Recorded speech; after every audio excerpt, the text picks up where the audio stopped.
Welcome to The Explainer. Today, we're talking about how words can be used as weapons. We're going to be exploring a really powerful analysis that shows how discriminatory language isn't just offensive. It's a deliberate political strategy designed to weaken democracy from the inside. Now, just so you know, we will be looking at a few specific, pretty harmful quotes. We're doing this for educational purposes only, so we can really understand the mechanics behind them. So how exactly can words attack democracy? It's such a critical question. And as the source we're diving into makes crystal clear, this kind of attack doesn't happen by accident. Oh no. It's a calculated strategy, a step-by-step process designed to shift what we all consider acceptable to say out loud in public. And this right here, this is the core idea we're going to unpack. The goal of this kind of rhetoric isn't just to get a reaction or to offend someone.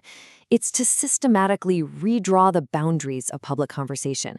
To slowly, piece by piece, normalize ideas that used to be completely out of bounds, making discrimination look like just another valid political opinion.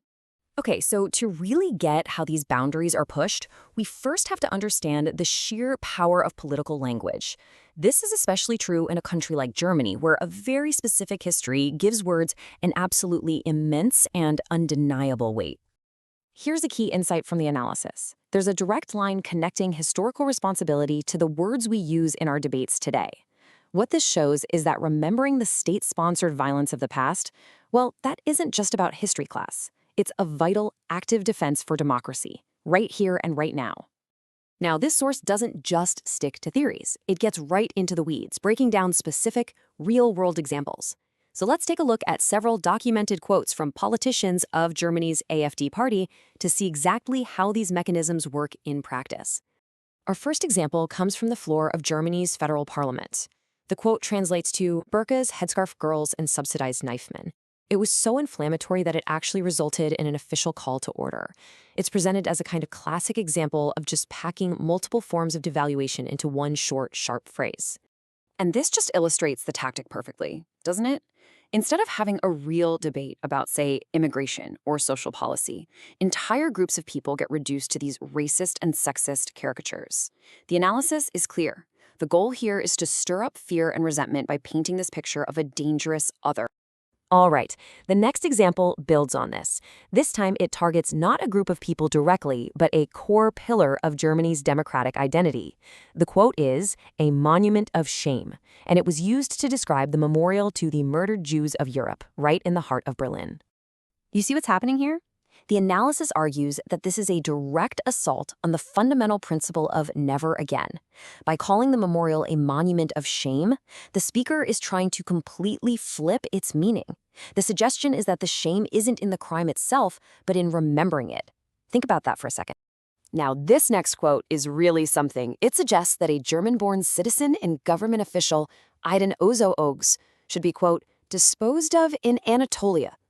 This is a stark example of how this rhetoric is used to just flat-out deny people their fundamental sense of belonging. Let's be very clear. The word dispose is not an accident. It is a deliberate act of dehumanization. It's language that frames a human being as an object, as trash to be thrown away. And at the same time, it tries to completely erase her identity as a German citizen. So, these examples, they're not just isolated slips of the tongue or random insults. As the analysis makes plain, they are all pieces of a much broader, repeatable strategy. You could even call it a rhetorical playbook. And the argument is that these patterns, these rhetorical moves, are a conscious set of tools, and they're being used to achieve a very specific political goal, to make exclusionary, hateful ideologies acceptable again, to bring them into the mainstream. So let's look closer at these core tactics. First up, you've got generalization. That's where you take one incident and just falsely blow it up to represent an entire group of people, creating these easy scapegoats.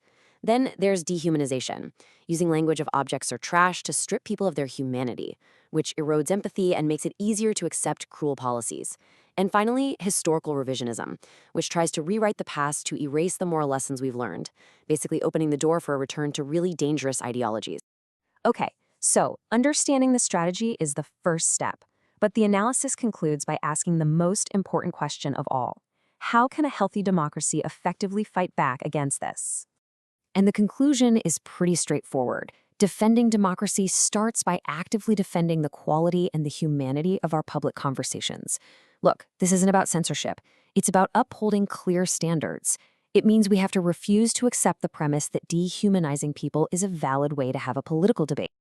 And the source draws what is just an essential line in the sand right here. You absolutely can, and you should, debate policies on migration, the economy, or security, of course.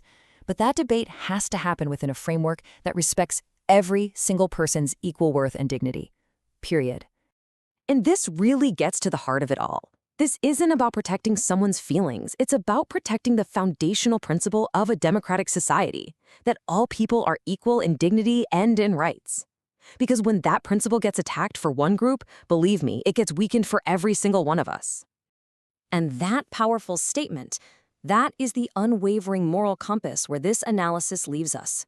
It's a crystal clear reminder that when language is being used to strip people of their dignity, defending that principle isn't just an option.